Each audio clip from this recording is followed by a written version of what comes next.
जय हिंद मेरे प्यारे बच्चों। तो दोस्तों, आज की क्लास में हम लोग क्लास 11th बायोलॉजी, जी हाँ, क्लास 11th बायोलॉजी का जो चैप्टर नंबर 2 है, चैप्टर नंबर 2 बायोलॉजिकल क्लासिफिकेशन में जो टॉपिक हम लोग लेकर आए हैं वो टॉपिक है किंगडम प्रोटिस्टा। जी हाँ, तो किंगडम प्रोटिस्टा के बारे में हम आज चर्चा करेंगे। टोटल एनसीईआरटी बेस्ड होगा। मैंने आपको बताया कि एनसीईआरटी के अलावा आपके एग्जाम में कुछ भी नहीं पूछा जाता है। तो आइए स्लोली स्लोली चर्चा करते हैं। आपको सारी बातें यहाँ पर आपको बताया जाएगा, एक एक वर्ड को समझाया भी जाएगा। तो समझते हैं। आइए दोस्तों देखते हैं किंगडम मोनेरा। देखिए ये किंगडम मोनेरा जो है वो आर एच विटेकर की अगर हम बात करें तो 5 किंगडम क्लासिफिकेशन है जो आर एच विटेकर का, Monera, protista, fungi, Plantae, Animalia. तो हम लोग आज पढ़ने जा रहे हैं जो कि एनसीईआरटी में दिया होगा 2.2, टॉपिक नंबर होगा किंगडम प्रोटिस्टा। ठीक है, अभी तक हम लोग पढ़ रहे थे किंगडम मोनेरा। पिछली क्लास में किंगडम मोनेरा में हम लोग मेजर जो देखा था वो बैक्टीरिया के बारे में पढ़ा था। तो आइए किंगडम प्रोटिस्टा की बात करते। तो आपको बता दें किंगडम मोनेरा जो था उसमें उन्होंने उस लिविंग्स को रखा था जो यूनिसेलुलर था, साथ साथ में वो सेल डेवलप्ड नहीं थे, मींस इंसिपिएंट न्यूक्लियस पाए जाते थे, सेल ऑर्गेनेल्स भी नहीं थे, मींस कि उनका जो सेल था वो प्रोकैरियोट टाइप्स का था। कैसा था? प्रोकैरियोटिक टाइप्स का था। तो मोनेरा में जिसको हमने रखा था, मतलब आर एच विटेकर ने रखा था, वो यूनिसेलुलर प्रोकैरियोटिक ऑर्गेनिज्म थे। लेकिन अगर अब हम बात करेंगे प्रोटिस्टा की, यहां पर चर्चा होगी आज की क्लास की प्रोटिस्टा की, तो प्रोटिस्टा में इन्होंने किसको रखा? अभी भी बात वही है कि यूनिसेलुलर है। क्या है दोस्तों? यूनिसेलुलर है। बिल्कुल बात सही है, लेकिन याद रखिएगा यूनिसेलुलर तो है लेकिन सेल अब डेवलप्ड हो चुका है। कोशिकाएं जो हैं वो अब विकसित हो चुकी हैं, और जिनकी कोशिकाएं विकसित हों या न्यूक्लियस जिसमें दिखाई दे वो क्या कहलाएगा? यूकैरियोटिक सेल कहलाएगा। क्या कहलाएगा? यूकैरियोटिक सेल कहलाएगा। तो आर एच विटेकर ने किंगडम प्रोटिस्टा में यूनिसेलुलर यूकैरियोटिक ऑर्गेनिज्म को रखा है। ठीक है, अब एनसीईआरटी की थोड़ी थोड़ी बातों को हम लोग पढ़ेंगे और एक एक करके देखेंगे। क्या कह रहा है? All single celled eukaryotes are place under protista. ये कहना ये चाह रहे हैं, जो लाइन मैंने यहां पे बता दिया है, सिंगल सेल्ड मतलब unicellular, eukaryotic means nucleus developed है। ओके, डिफाइंड न्यूक्लियस पाया जा रहा है। तो अगर इतनी क्राइटेरिया जो फुलफिल कर रहा है उसको उठाकर कहां रख दिया गया है? प्रोटिस्टा में रख दिया गया है। तो unicellular eukaryotic organism belong to kingdom protista. Okay, अब आते हैं, ये दूसरी लाइन क्या है ये समझिएगा। But the boundaries of this kingdom are not well defined. देखो दोस्तों, साइंटिफिक अगर स्टडी करें तो बायोलॉजिस्ट में कुछ कंट्रोवर्सी है। कुछ ने क्या किया कि जब देखा तो प्रोटिस्टा जो है आपको दिखाई दिया, लेकिन कुछ बायोलॉजिस्ट ने इसी प्रोटिस्टा को मैच करा दे रहे हैं प्लांट से। तो लिखा इसीलिए ये इसकी जो बाउंड्री है, इसकी जो सीमा है वो अच्छे से क्लियर नहीं है। फॉर एग्जाम्पल कि प्लांट में उनको रखा जो फोटोसिंथेसिस करता है, तो कुछ लिविंग्स ऐसे भी हैं जिनको प्रोटिस्टा में रखा गया है लेकिन वो प्लांट के जैसे क्या करे? फोटोसिंथेसिस कर, जैसे यूग्लिना। जैसे क्या? यूग्लिना। तो यहां पर बात यह है कि यूग्लिना जो है वो फोटोसिंथेसिस कर रहा है, तो फोटोसिंथेसिस के हिसाब से तो वो प्लांट में रखा जाना चाहिए, लेकिन आर एच विटेकर ने कहां उठा के रखा है मेरे प्यारे बच्चों? प्रोटिस्टा में उठा के रख दिया है। तो यही कह रहा है कि but the boundaries of this kingdom are not well defined. What may be photosynthetic protista to one biologist may be a plant to another. तो कुछ बायोलॉजिस्ट जो हैं, मतलब जीव वैज्ञानिक हैं, तो वो कहते हैं कि नहीं, इसको प्लांट के जैसा भी रखा जा सकता है, क्योंकि इसमें फोटोसिंथेटिक भी लिविंग्स पाए जाते हैं, ऑर्गेनिज्म। जैसे हमने आपको बताया वो ऑर्गेनिज्म कौन सा है, तो आपको पता हो, यूग्लिना। ओके, तो यूग्लिना तो प्लांट के जैसा बिहेव भी करता है, लेकिन कुछ रीजन से इसको हम लोगों ने प्रोटिस्टा में रखा। कुछ रीजन यही है, यूनिसेलुलर और यूकैरियोटिक ऑर्गेनिज्म। ओके, अब आते हैं in this book we include chrysophytes, dinoflagellate, euglenoids, slime moulds and protozoans are under protista. इस किताब में, मतलब एनसीईआरटी की बुक में, chrysophyte, dinoflagellates, euglenoids, slime moulds and protozoans को हमने प्रोटिस्टा में रखा है। ठीक है, तो ये बात आपको याद रखना है कि अगर हम प्रोटिस्टा की बात करें तो प्रोटिस्टा में 4 ऐसे मेंबर हैं जिसको हम लोगों ने इंक्लूड किया है। पहला मेंबर क्या है बेटा, आपको पता हो, क्राइसोफाइट्स। दूसरा क्या है आपका, डाइनोफ्लैजेलेट्स है। तीसरा आपका क्या है, यूग्लेनॉइड्स है। और चौथा क्या है आपका, प्रोटोजोआन्स है। अब इसका हम एक एक करके स्टडी करेंगे, एक एक करके। तो जैसे हम लोग अगर बात करें, chrysophytes, dinoflagellates, euglenoids, slime moulds and protozoans. Okay, sorry 5 है, ओके मिस हो गया था, स्लाइम मोल्ड्स। ओके, तो 5 जो है, इन पांचों को हम लोगों ने कहाँ रखा है, आपका प्रोटोजोआ में रखा गया है। बस इंपॉर्टेंट बात यह है कि जो प्रोटिस्टा होते हैं वो मोस्टली या प्राथमिक रूप से या प्राइमरली क्या होते हैं, इक्वाटिक होते हैं। मतलब आसान भाषा में अगर हम कहें तो प्रोटिस्टा क्या है भाई साहब, किसमें पाया जाएगा, वाटर में पाया जाएगा। वाटर मतलब भाई साहब हिंदी में बोलेंगे पानी में पाया जाएगा। डजंट मैटर कि वाटर दोनों है, दोनों पानी में पाया जाएगा, मीन्स फ्रेश वाटर में भी देखने को मिलेगा दोस्तों, और फ्रेश वाटर में तो देखने को मिलेगा। साथ साथ अगर हम बात करें मेरे प्यारे बच्चों, तो कहां देखने को मिलेगा, खारे पानी में, मीन्स मैरीन वाटर में भी देखने को मिलेगा। तो ये जो पांचों मेंबर हैं, इन पांचों मेंबर में कुछ मेंबर हैं फ्रेश वाटर में होते हैं और कुछ मैरीन होते हैं, कुछ दोनों में होते हैं।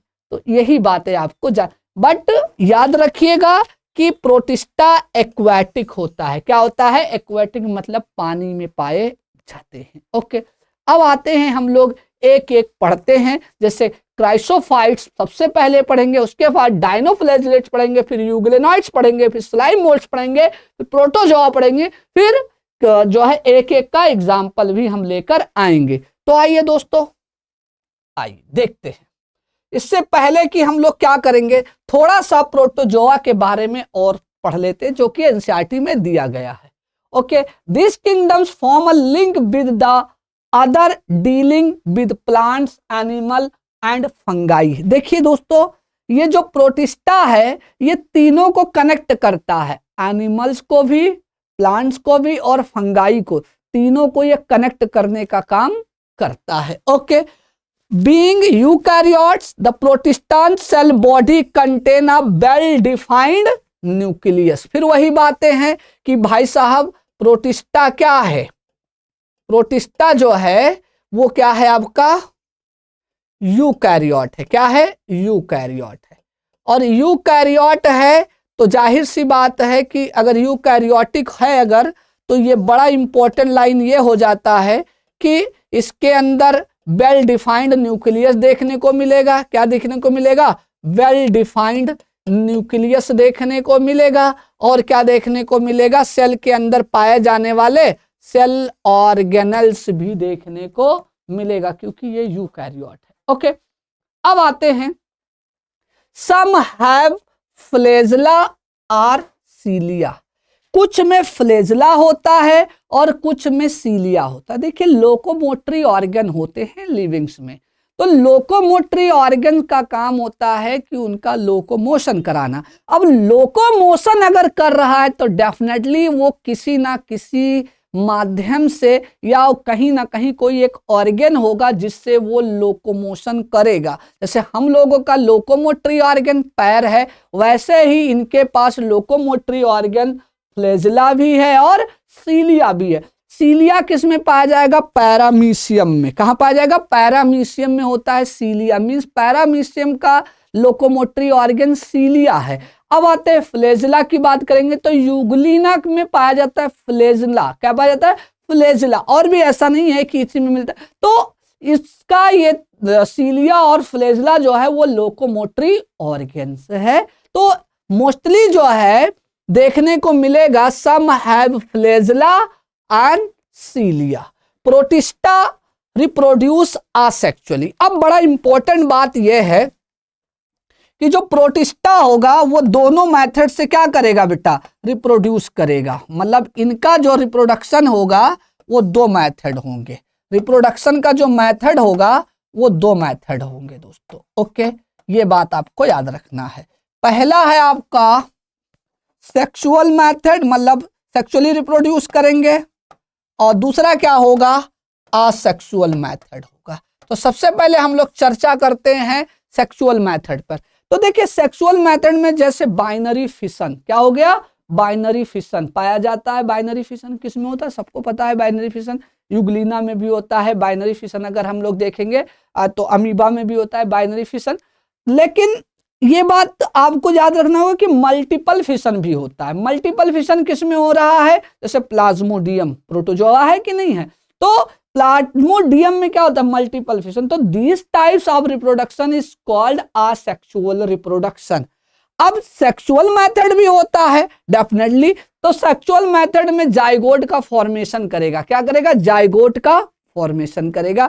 तो प्रोटिस्टा में सेक्सुअल रिप्रोडक्शन भी होता है, असेक्सुअल रिप्रोडक्शन भी होता है। लिखा भी है protista reproduce asexually and sexually by a process involving cell fusion and zygote formation. ये बात आपको याद रखना है, cell fusion and zygote formation. ये दोनों मेथड आपको देखने को मिलेंगे। ठीक है, तो प्रोटिस्टा में सेक्सुअल रिप्रोडक्शन भी होता है और असेक्सुअल रिप्रोडक्शन, दोनों टाइप के मेथड होते हैं रिप्रोडक्शन के। ओके, आफ्टर दैट अब एक एक करके हम लोग उठाते हैं और पढ़ते हैं दोस्तों। चलिए, पहला है आपका क्राइसोफाइट। तो क्राइसोफाइट्स की अगर हम बात करेंगे तो these groups includes diatoms and golden algae and golden algae also known as desmids. Okay, तो क्राइसोफाइट्स में किसको रखा गया है? डायटम्स को रखा गया, जो कि ये डायग्राम आप देख रहे हैं वो डायटम्स का डायग्राम है। किसका है? डायटम्स का डायग्राम है। ओके, और दूसरा क्या है आपका? Golden algae. क्या है? Golden algae. तो क्राइसोफाइट्स में दो लोग आते हैं, वो कौन आता है आपका? तो डायटम्स आते हैं और गोल्डन एल्गी आता है, मींस डीजी आते हैं। कौन आता है? डीजी आता है। डी मतलब डायटम्स, जी मतलब गोल्डन एल्गी आते हैं। अब after that they are found in fresh water as well as marine environment. मतलब जो आपका क्राइसोफाइट्स है वो फ्रेश वाटर में भी मिलेगा, मतलब मीठे पानी में, और एज वेल एज मैरीन मतलब खारे पानी में भी पाया जाएगा। तो इनका हैबिटेट्स जो होगा वो दोनों होगा। ओके, कुछ होंगे जो फ्रेश वाटर में भी मिलेंगे और कुछ होंगे जो मैरीन वाटर में भी मिलेंगे दोस्तों। Okay, they are microscopic. They are microscopic. Microscopic का मतलब होता है can not see under the naked eye, only can see under the microscope. Okay, चलिए, and float passively in the water current. मतलब पैसिवली जो है वो वाटर करंट के साथ बहते रहते हैं, तैरते रहते। अब जो तैरता रहता होगा वो क्या बोला जाता है? प्लैंकटन। अगर प्लांट तैर रहा है तो फाइटोप्लैंकटन, अगर एनिमल तैर रहा है तो क्या बोलेंगे? जूप्लैंकटन। तो इसीलिए ये क्या है, प्लैंकटन है। क्या है, प्लैंकटन है। तो ये बात आपको याद रखना है कि क्राइसोफाइट्स जो होता है वो वाटर के साथ, पैसिवली वाटर करंट के साथ तैरते रहते हैं, इसीलिए इसको क्या बोला गया है, प्लैंकटन बोला गया है।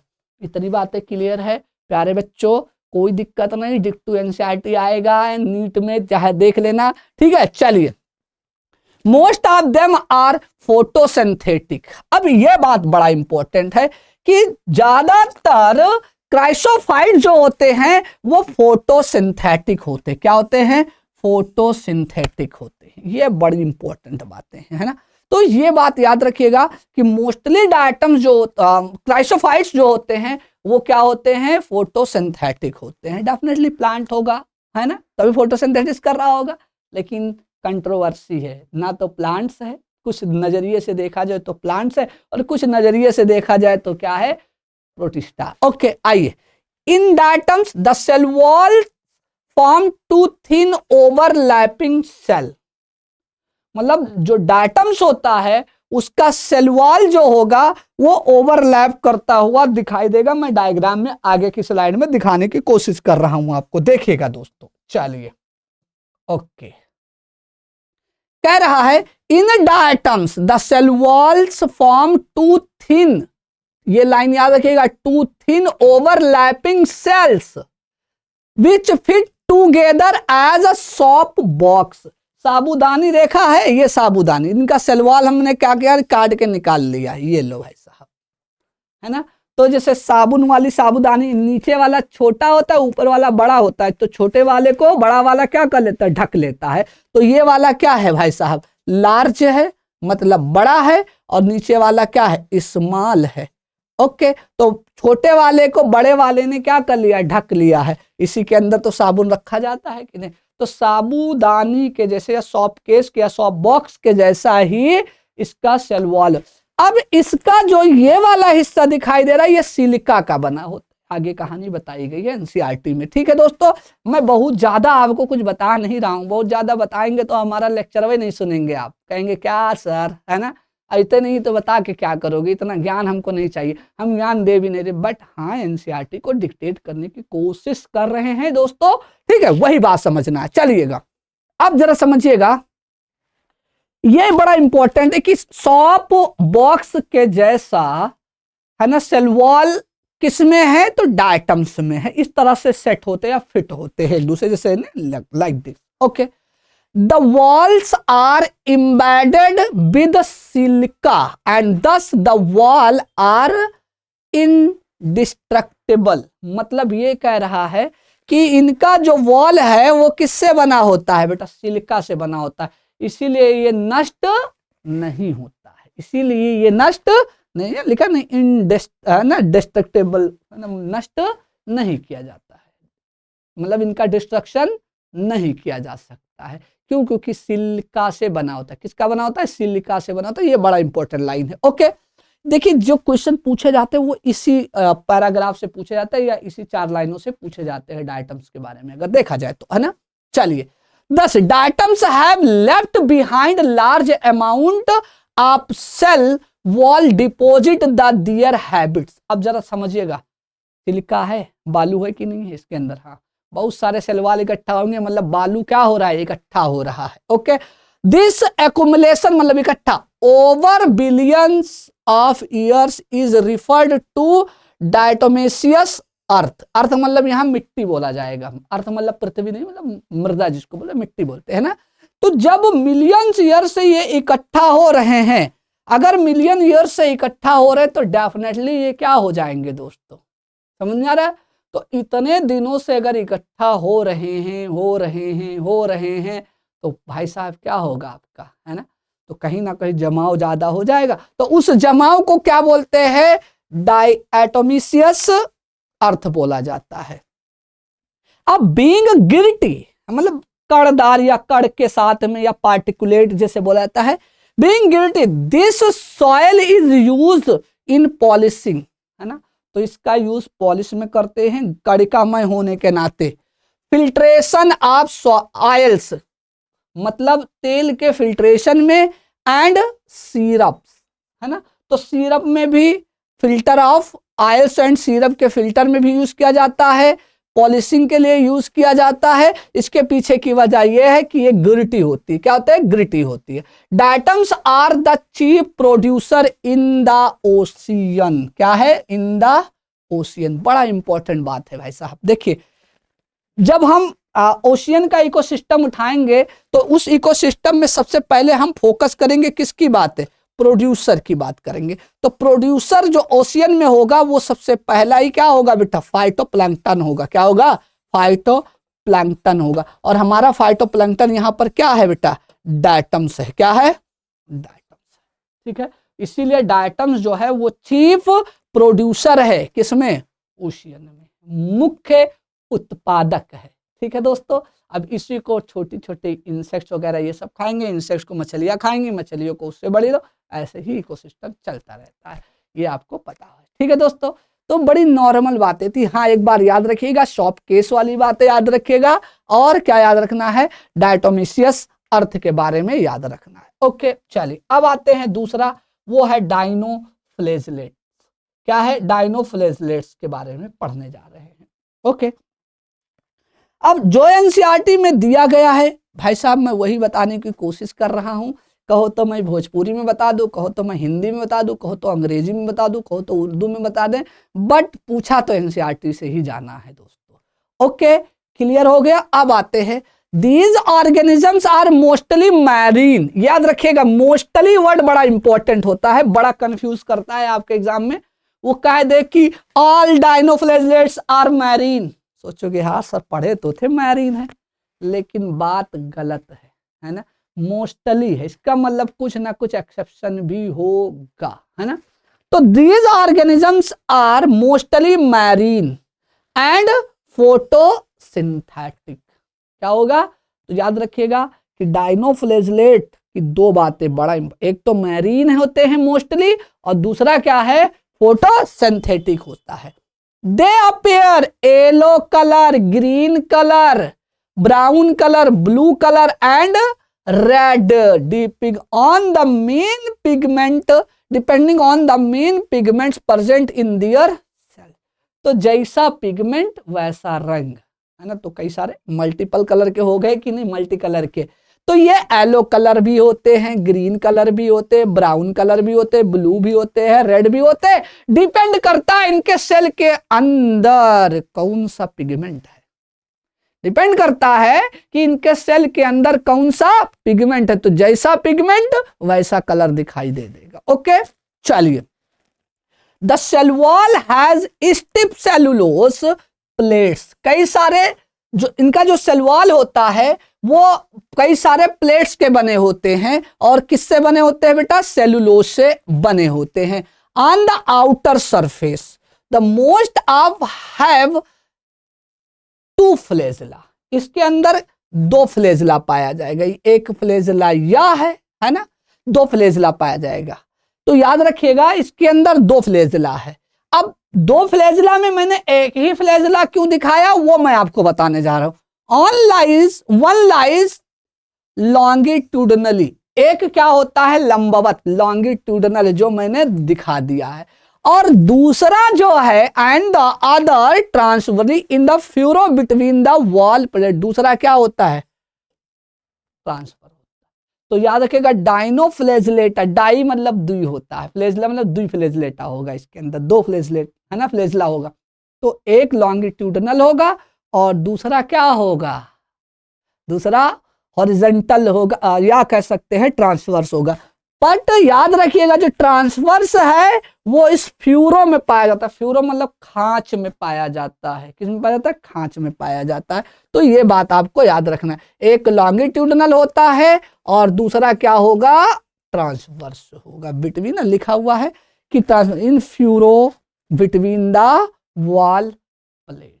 ओके, तो डायनोफ्लेजलेटा में दो फ्लेजला होता है, एक लॉन्गिट्यूडनल होता है, दूसरा ट्रांसवर्स होता है। क्लियर हो गया? मीन्स एक ऐसे होगा, दूसरा इस तरह से होगा। ओके, अब आज के आगे कंटिन्यू करते हैं जो इसमें इंपॉर्टेंट बात बताई गई है।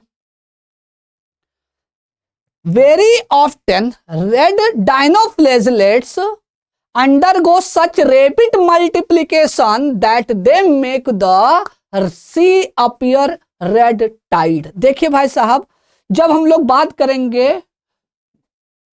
गोनालेक्स की, तो आप ये याद रखिएगा, गोनालेक्स जो होगा वो मल्टीप्लिकेशन बड़ी तेजी से करेगा और क्या करेगा, पूरे सी को क्या बना देगा बेटा, रेड टाइड बना देगा। क्या बना देगा, रेड टाइड। तो रेड टाइड का फॉर्मेशन जो होगा सी में वो कैसा होगा, रेड सी का जो फॉर्मेशन होगा वो किसकी वजह से होगा, डायनोफ्लेजिलेटा की वजह से होगा। डायनोफ्लेजिलेटा का एग्जाम्पल क्या है, तो आपको याद रखना होगा गोनालेक्स होगा। क्या होगा, ठीक है। दूसरा अगर हम बात करेंगे दोस्तों, तो ये भी याद रखिएगा कि ये डायनोफ्लेजिलेट जो होते हैं कुछ टॉक्सिक मटेरियल रिलीज करते हैं, जिससे क्या होता है कि मछलियां वगैरह मर भी जाती हैं। ओके, लिखा हुआ है toxins release by such large member may even kill other marine animal such as fishes. तो याद रखिएगा गोनालेक्स जो होगा है ना, वो किससे बिलोंग करेगा, डायनोफ्लेजिलेटा से टॉक्सिन मटेरियल सिक्रीट करेगा, और सिक्रीट करने के बाद क्या उसका हार्मफुल इंपैक्ट पड़ेगा कि मैरीन एनिमल्स को वो किल कर देता है, जैसे कि फिश। ओके, तो ये एनसीईआरटी में डायग्राम भी दिखाया गया है। अब आते हैं, अगला है वो है आपका यूग्लेनॉइड्स। क्या है, यूग्लेनॉइड्स। ओके, अब यहां पर समझना है, यहां पर देखना है, और थोड़ी सी कहानी हो सकती है उल्टी हो जाए, क्योंकि अभी हम लोग जो पढ़ के आ रहे थे वो हम यही कह रहे थे भैया मैरीन होगा as well as fresh water. यहां कहानी थोड़ी सी अलग होगी, देखना। देखो, majority of them are fresh water organism found in stagnant water. मतलब ये लाइन कहना चाह रहा है कि जो यूग्लेनॉइड्स होगा वो मेजॉरिटी में या मुख्यतया जो होंगे वो फ्रेश वाटर होंगे, और फ्रेश वाटर में भी कहाँ, ठहरे हुए पानी में। स्टेगनेंट वाटर मतलब ठहरे हुए, तालाब का पानी, झील का पानी, नदी का पानी नहीं, क्योंकि बह रहा होता है। ये बात याद रखिएगा, ठीक है। तो majority of them are fresh water organism, मतलब यूग्लेनॉइड जो होगा वो फ्रेश वाटर होगा। क्या होगा, फ्रेश वाटर होगा। कहाँ पाया जाएगा बेटा, तो वो भी पानी कैसा, ठहरे हुए पानी में पाया जाएगा।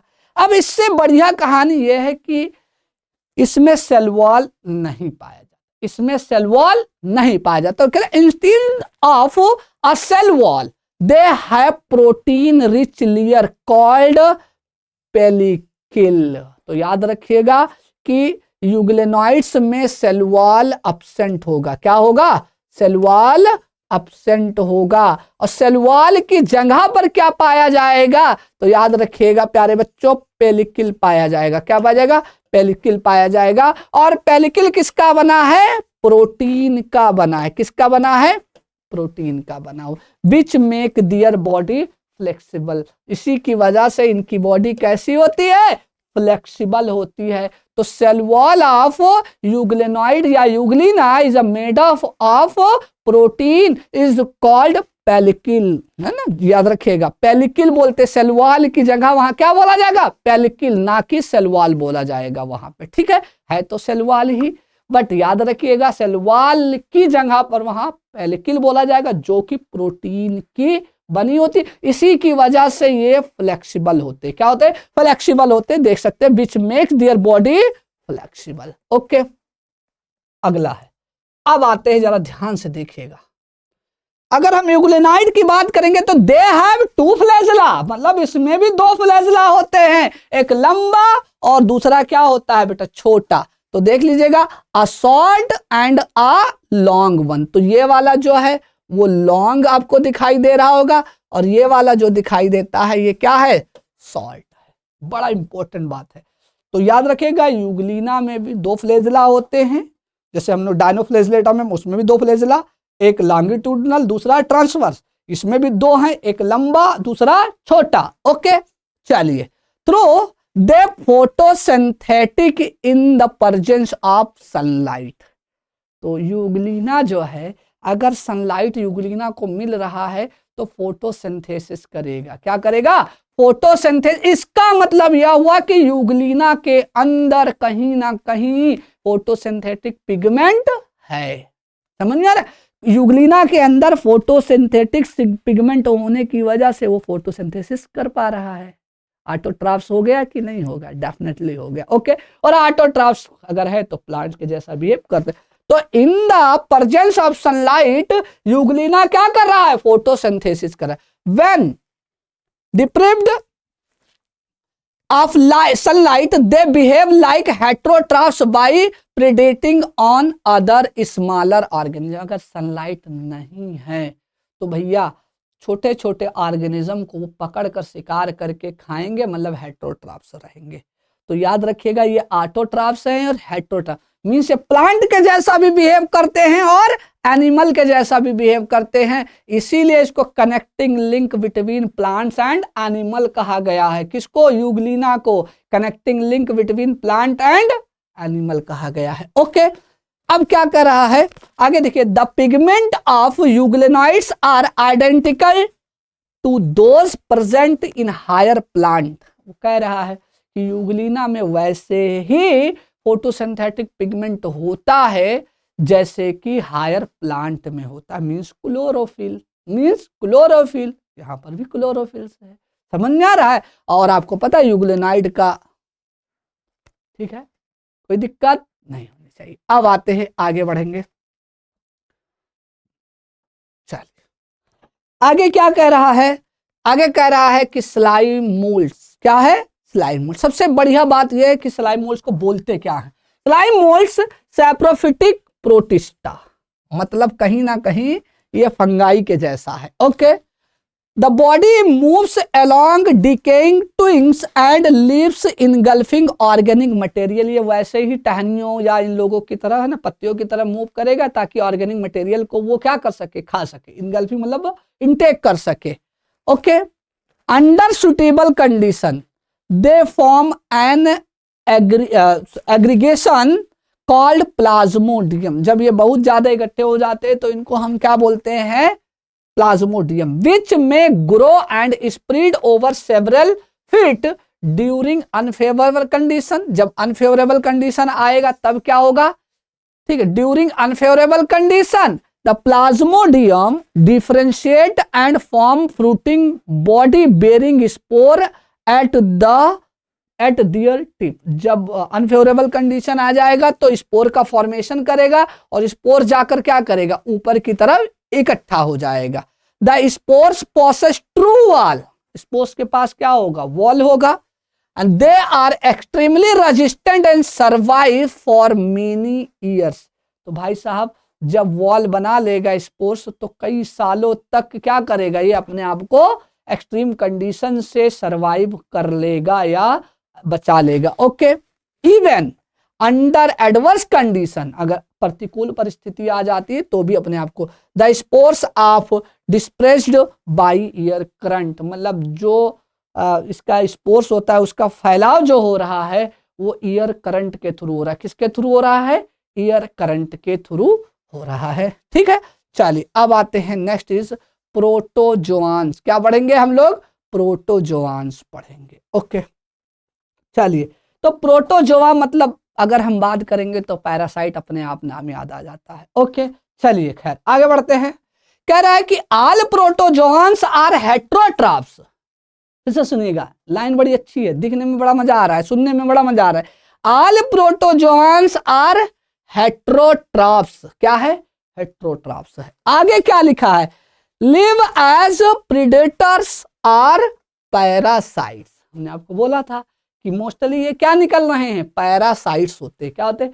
पैरासाइट। मतलब पैरासाइट का मतलब होता है कि ऐसे लिविंग जो किसी दूसरे लिविंग से अपने न्यूट्रिएंट्स को ऑब्टेन करते हो। ओके, चलिए they are believed to primitive relatives of animals। वो लोगों का कहना है कि बहुत पुराना है ये, है ना, सबसे पुराना जो माना जाएगा इसको एनिमल्स के कैटेगरी में रखा है।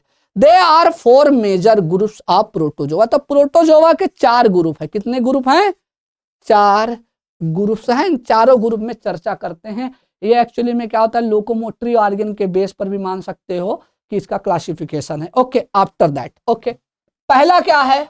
Amoeboid protozoa. मतलब इसका शेप कैसा होता है? अमीबे का जैसा होता है, तो इसको क्या बोले? अमीबॉइड। तो these organism live in fresh water, sea water and moist soil. तीनों जगह मिलेंगे आपको, फ्रेश वाटर में भी मिलेंगे, मतलब क्या कहते हैं मैरीन वाटर में मिलेंगे, सी वाटर मतलब मैरीन वाटर, और मॉइस्ट सॉइल गीले मिट्टी में आपको देखने को मिला है। They move and capture their prey, prey मतलब शिकार, by putting out pseudopodia. Most important बात है भाई साहब, सीडोपोडिया को यहां लिख दिया गया फॉल्स फीट। अब देखिए ये वाला जो डायग्राम उभरा उभरा दिखाई दे रहा है, दिस इज कॉल्ड सीडोपोडिया। देखिए अमीबा का जो शेप होता है वो उसका कोई डेफिनेट शेप तो होता नहीं है, चेंज होता रहता है।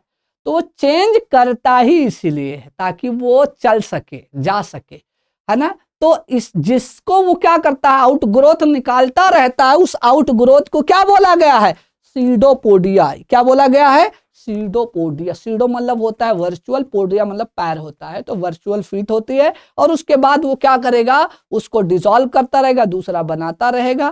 समझ में आ रहा है, जैसे हम लोग पढ़ते नहीं थे मूवमेंट जो होता था, साइटोप्लाज्मिक मूवमेंट होता था, वैसे ही। ओके चलिए, some of them such entamoeba, देखिए आर पैरासाइट। देखो तो अमीबॉइड में बहुत सारे और एग्जाम्पल आते हैं, एंट अमीबा हिस्टोलिटिका, एंट अमीबा जिंजीवैलिस, एंट अमीबा सैजिनेटा, है ना। तो ये सारी चीजें किस में आ जाएगी, अमीबॉइड प्रोटोजोआ में। अमीबॉइड प्रोटोजोआ, एंट अमीबा हिस्टोलिटिका से क्या होता है, अमीबी डिसेंट्री होता है, एंट अमीबा जिंजीवैलिस से पायरिया होता है। तो ये सब जो है पैरासिटिक नेचर में होते हैं। कहाँ होते हैं, पैरासिटिक नेचर में पाए जाते हैं। After that I am discussing about next type या next group of protozoa, flagellated protozoa. क्या होगा, फ्लैजिलेटेड प्रोटोजोआ होगा। अगर हम फ्लैजिलेटेड प्रोटोजोआ की बात करें तो जाहिर सी बात है इसमें फ्लैजिला पाया जाएगा। Okay, the member of this group are either free living or parasite, मतलब या तो ये फ्री लिविंग होंगे